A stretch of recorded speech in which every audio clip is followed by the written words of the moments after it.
Hey guys, welcome to another session of RBTL, or Reading Between the Lines. This is going to be a big patch note, and I'm going to break this up into two big parts, alright? So if you're here to watch my thoughts on the 3-star heroes and the EEs, that would be in a separate video, because I think I'm going to take quite a long time just talking about this, just the ReZero collab. We finally got this. It is now in the AMs for me, wee AMs. I did catch the tail end of the live stream. I woke up, I don't know, I guess maybe hype. I have to say, overall, if you're one of those players that you feel that this collab is very underwhelming, I actually don't blame you. I think it's because it's been delayed for so long. We've set such a high bar in terms of an expectation that you might be disappointed. But I mean, I have this conversation almost every single night on my Epic 7 streams.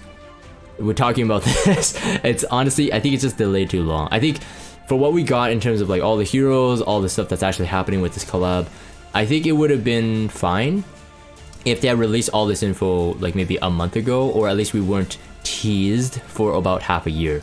I think that would be the difference. Otherwise, I think in terms of the heroes, I see nothing really standing out in terms of like nothing wrong. It's not as like it's not as OP or something as I would have hoped, but you guys will hear my thoughts on it. First things first, we got a check-in event. So special event here. We got some packs coming as well. That won't be really talked about in this video, but you get a copy of Rem. This is gonna be a free 5-star hero, which I'll talk about in a bit. If you haven't checked out the official Epic 7 stream or Epic 7 YouTube channel, they have the VOD for the live stream up. I would definitely check it out in terms of like how some of the heroes and stuff function, since they actually showed the videos. In terms of Rem, she'll be a PvE hero. It seems to be the case.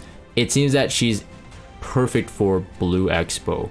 So if you're struggling with Blue Expo, she might be one of those heroes that you just want to kind of level and build. Just for Blue Expo, it shouldn't take too long, but she has like defense break, and she has an ability to basically resist the fatigue mechanic, so the one where like you can't move down the CR timeline. She has that, so I mean she's a green mage and stuff. So this is the content update patch. We're just gonna skip through this pretty fast. The limited artifacts will give you a higher currency, so just keep that in mind. There are gonna be banners that release at the same time, so you might have to pull on both in order to get the highest amount of bonus for your currency, so you can end the side story as fast as possible. Of course, that's just more efficient in terms of the use of your energy. You can purchase RAM up to 3 times here. You get one on the what do you call it? You get one on the 7-day check-in. So I think on the next week of the side story, you're gonna get another 3 RAM. So that would be of course triple S free 5-star hero, just kind of like Soul Bad Guy with goatee gear. The necklace and the ring here, they're all fine. I think it's usable, especially if you're kind of like mid game, or even just a beginner. If you're a beginner, these are actually really good. If you're kind of like mid game, then these are okay. They'll be usable maybe on your PvE heroes, depending on how they roll. Side story, yeah, and then the headpiece for an equipment that you can unlock within the puzzle pieces here. This is fine as well. Immunity, it has speed, attack, crit rate, and health, all usable substats. New 5-star heroes, Emilia and her own artifact, and then Rem and her own artifact. I'll talk about that in her own, in their own kind of pages where it has skill descriptions. We can go into some theory crafting. The 5-star artifact for the free 5-star artifact, Severed Horn Wand, increases attack by 15%. I think this means like the person holding the artifact, not everyone. When attacked by elite or boss monster, damage suffered is decreased by 20%. And so that's pretty good. It's like, she has a PvE kit. It looks like she has a PvE artifact as well. Maybe her best in slot, probably. So you want to scale up the attack so she gets the anti-fatigue thing applied to her. Anyways, so Rem. So apparently in the preview, she's kind of used versus RB. To demonstrate her passive. So I'll talk about this passive in a bit, and a bit of the writing up here, because it's a bit contradictory now. So first things first, let's talk about the S1. So attacks the enemy with a Morning Star, 35% chance to decrease the defense for 2 turns. When the caster is granted demon mode, grants the caster an extra attack with the same skill. So if you soul burn it, if she has demon mode, which is a passive, which is a buff, if you soul burn it, you have 100% chance to increase this, and she ignores ER. So it's not shown here that well, but it is shown in their video more. So if you look at the this paragraph in the middle here on the screen, when she's granted demon mode, she becomes immune to debuffs. Also, the debuffs that Rem inflicts ignores the enemy's ER. So ignores the resistance. So that means she doesn't need to have to be built with high effectiveness at all. The effect is applied only to Rem's skills. Thus, debuffs from an artifact from that Rem will equip was subject to the enemy's resistance.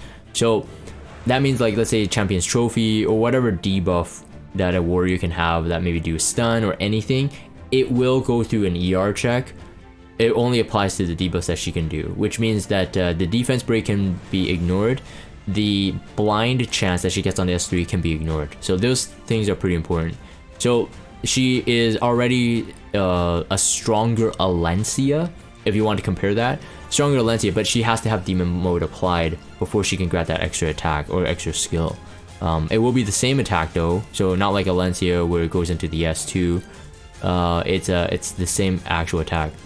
A Maid's Pride is a passive, as you can see by the icon.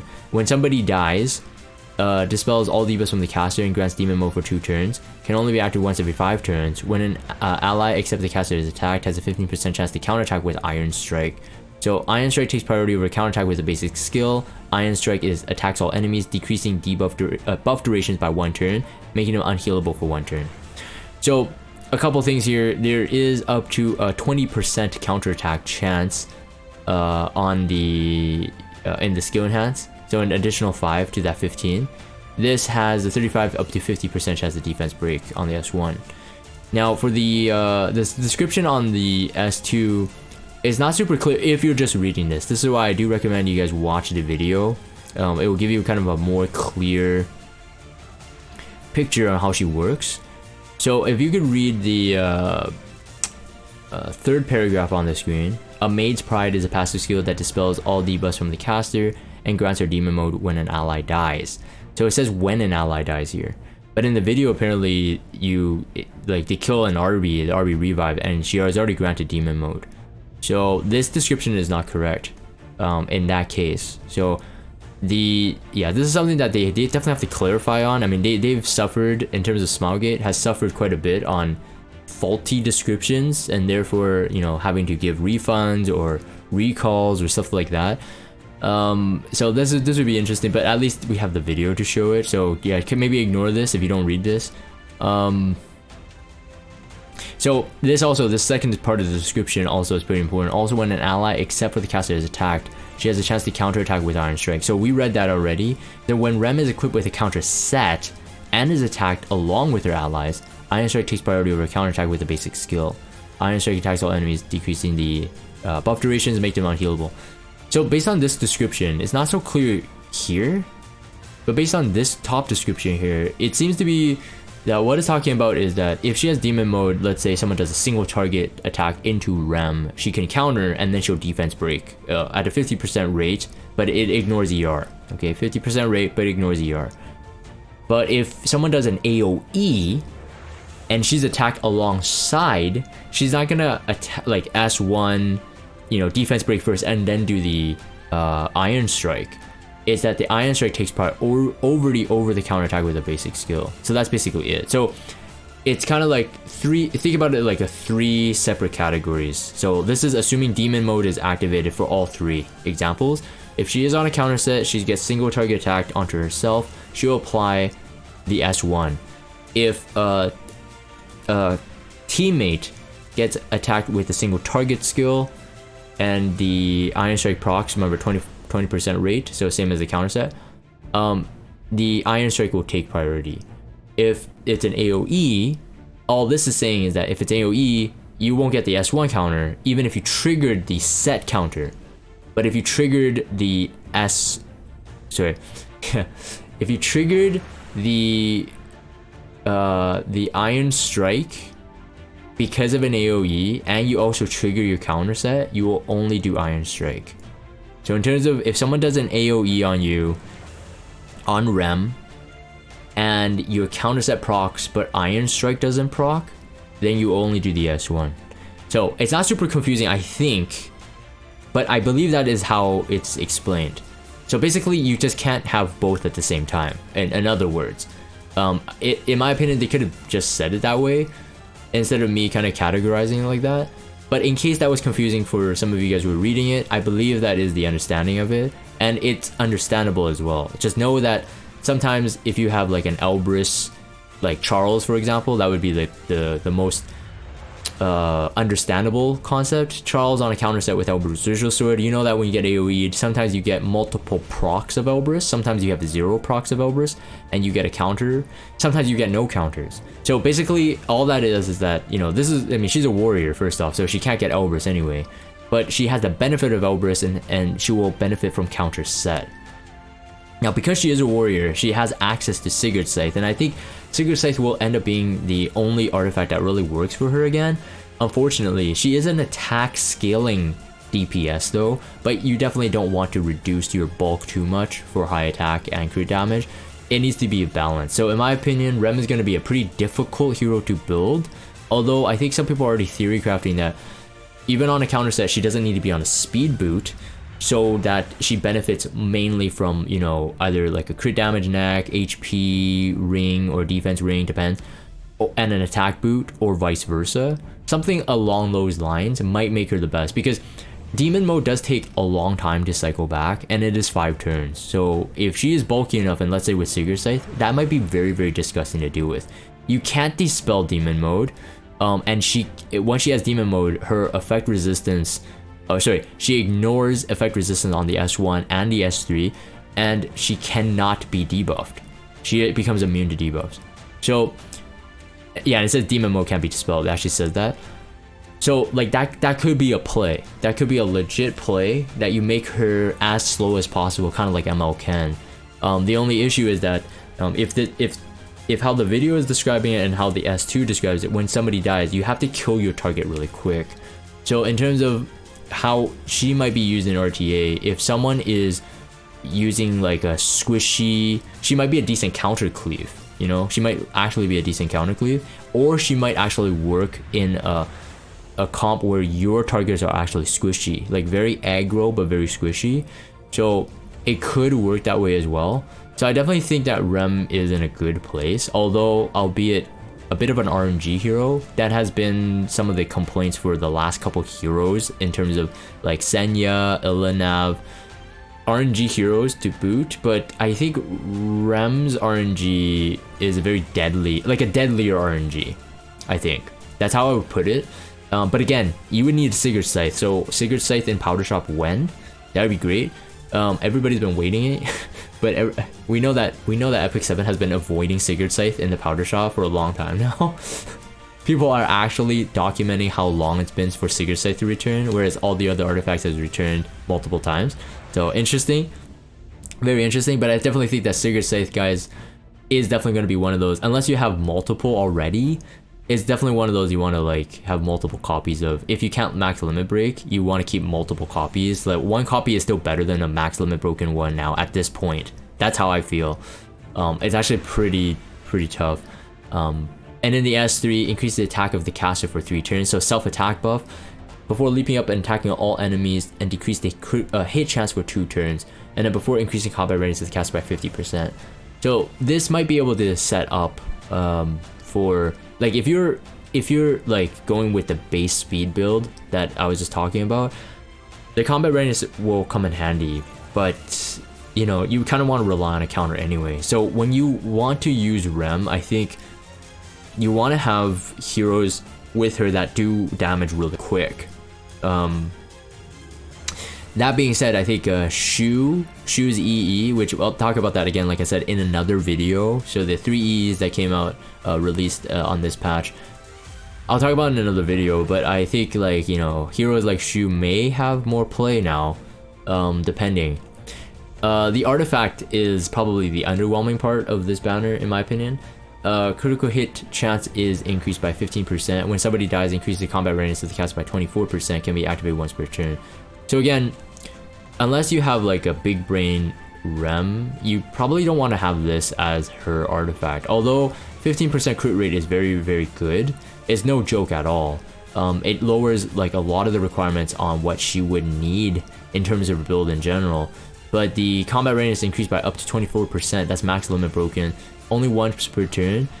It is only when someone dies. So in terms of like, let's say World Arena, there's only eight heroes total. If this reads when someone dies, as in both teams, anyone dies, then you're still gonna get like some benefit, but it's limited, right? If you think about it, because you only have a limited amount of heroes that die unless they revive. So, and it can only be active once per turn. So it's, in my opinion, it's definitely a more underwhelming artifact, especially if you're considering warrior artifacts. This is definitely more underwhelming. Again, Sigurd Scythe would be her best in slot, that's my opinion. And because counter set seems to be how Smygate is already designing her, so I think that's going to be the play there. So let's talk about Emilia. So funny enough that both of them are ice, so more ice limited heroes. Of course, we can never have enough. Gemini and Soul Weaver, so same as DN. And I think she kind of reminded me of DN, but like more usable. It's almost like she's DN 2.0 in terms of like how like DN's weaknesses she kind of covers. And so in my opinion, like right off the bat, she's okay, she's good. I just don't think that she's as exciting compared to Rem. So Rem brings something more new to the table, although RNG hero, I think much more solid RNG hero than the past couple regular RGB. But let's read this. So attacks the enemy with the ice before recovering health of the ally with the lowest health amount. Recovered increases proportion of the caster's max health. So in terms of DN, a lot of people have built her with, you know, high defense with HP. Some people built like just HP. Some people build like really high defense. We're talking about like, you know, 1600 defense but like 14,000 HP. So DN usually, like, I think would be built with like a more balanced EHP ratio in terms of like the defense and the HP. But because DN's barrier and what she brought to her kit was always like, whether she was on Celestine or Rod, was always based on the target's max HP. So the barrier was casted based on how much HP the team had, and not based on her own stats. So it's not self-scaling, whereas Emilia is. So in terms of like how you want to like focus the stats, probably a higher emphasis on the health. Although in my opinion, like if she doesn't survive, then you know she's not useful anyway. So you still got to get some defense in there. But I think the emphasis is definitely on the health, based on her entire kit. +5, you get up to another 25% healing. Depends on what her healing mods will be like. I think it will have to be useful, but it basically functions as a Celestine, so that's pretty nice. So perhaps her on counter set is, you know, not a terrible idea either. But again, +5, up to +5, so it's quite a lot of Mola. And if you consider the S2 as well, a lot of Mola into the Soul Weaver for sure. S2 after the awakening grants a blessing to an ally except for the caster, dispelling 2 debuffs and increase the increase the attack for 2 turns before increasing combat readiness of 40%, increases the combat readiness of the caster by 25%. If you see the skill enhancement, it is an additional 10% CR boost if you +7 and a -1 turn cooldown. So the cooldown will be at 2. So it's a really quick skill. And Soul Burn increases the health, recover the health of the target, and increases proportion to caster's max health. So it increases the healing. But 2 turn on this is actually pretty good. So counter would be good on her, speed could be good on her, depends on how you want to use her. So if you're more emphasized on the aggro portion, then maybe higher speed. If you're more emphasized on healing, then maybe counter, just in case. Depends on the fight too. But up to a 50% CR boost, that's very, very good. So she could be kind of used like a flan, except that she won't have any way to generate souls. So in terms of a cleave comp, I don't think she will really work there. She could if you don't have Oxlots or Flan. I almost forgot the name. Or Flan. But she has lower base speed than they do. and no book or no unseen observer. So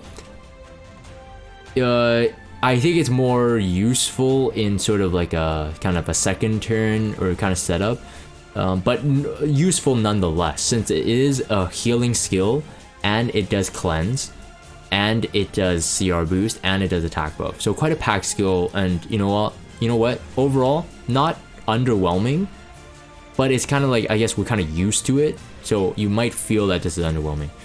The S3 uses Spiritual Arts to dispel 2 debuffs from all allies, so full team 2 debuff cleanse before recovering health and then granting a barrier for 2 turns. So the dispel on the 2 debuffs is good before the healing, so that if you had unhealable on your team, you are dispelling that, so you're gonna grant the healing. You're also gonna grant the barrier if you have unbuffable applied. So overall pretty good. And then it's a 5-turn skill with a -1 turn cooldown, so 4 turns. Pretty normal stuff there, pretty normal cooldown cycle. And then amount recovered and barrier strength proportional to the caster's max health. So overall, I think Emilia is not as like theory crafty, if that's a word, theory crafty as Rem. She doesn't require it because she's kind of more straightforward. So I think people are kind of underwhelmed with her. In my opinion, I think she's okay. Welcome addition to the hero pool. Guardian Ice Crystals has a lot of base health there. You can see that it's 988. It reads at the max limit broken. Increases combat readiness by 15%, so you get that no matter what. When an ally's health is 50% or less after being attacked, recovers health of the ally by 20%. Can only be activated once per turn. Amount recovered increased proportional to the ally's max health. So in my opinion, this is pretty good. This would be a decent artifact to use in a highly like bruiser type of comp, so high HP pool type of heroes. This is a pretty good one, and it does actually stack with Shamadra Staff. So Shamadra Staff can't stack with itself, but it definitely can stack with this. So Shamadra Staff providing 20%, this providing 15%. And also, if Shamadra Staff's healing is increased, this 50% health will be like, you'll basically have more heal, the recovery health by 20%. You'll have more heal on top of that. So in terms of like some cool synergizing comps, I could definitely see like, you know, Mei Chloe on a Shamadra Staff, or even heck, Mei Chloe on this artifact wouldn't be terrible either. Especially if you have a speed set Mei Chloe. But this could be used on herself as well. So you wouldn't really need Rod, you wouldn't really need Celestine on Emilia. So like, why not use something like this, you know? So this artifact, I think, will probably be one of the, like, out of the two, Rem's artifact and hers, this will be definitely one that you want. Perhaps multiple copies. The healing is important here. If you get it to plus 15, in terms of like, if you have one copy and you max enhance it, it's plus 15. You get up to 15% heal. So like, would this be useful enough for you to want, you know, 2 of these? Now, there is another thing. Increase the effect resistance by 15% to herself though. Sorry, it's not AoE. It's not AoE. That's important, because I was gonna say that if you have multiples, you could run this on multiple heroes, but it wouldn't stack. I think the healing wouldn't stack. But I think it could be an artifact that you probably want at least 2 copies of, maybe 1 to max limit break and 1 to keep at a plus 15. I just feel that this could be very, very useful, especially it's based on an HP threshold, so you don't need to do any skill, it just applies automatically. I feel that like very, very useful in terms of an artifact. So anyways, that's my thoughts on the 2 pullable heroes and their artifacts. Let me know in the comments down below, like, you know, are you happy with this? Are you happy with the collab? Let me know. I'd love to read your thoughts on this. And you know, if there's any theory craft or any ideas I didn't think about, definitely leave it also in the comments below, so I can, you know, continue to think about these heroes and artifacts. Otherwise, for this portion of the patch notes, I'm gonna end this here. Like I said, for the others, whether it's ML Charles or the EEs along with the 3-star heroes, that will be in their own videos, but I'm gonna end this here. If you guys have Discord, check out the Discord server, follow me on Twitter, subscribe to YouTube if you haven't. As always, thank you guys for watching, and I'll see you guys next time.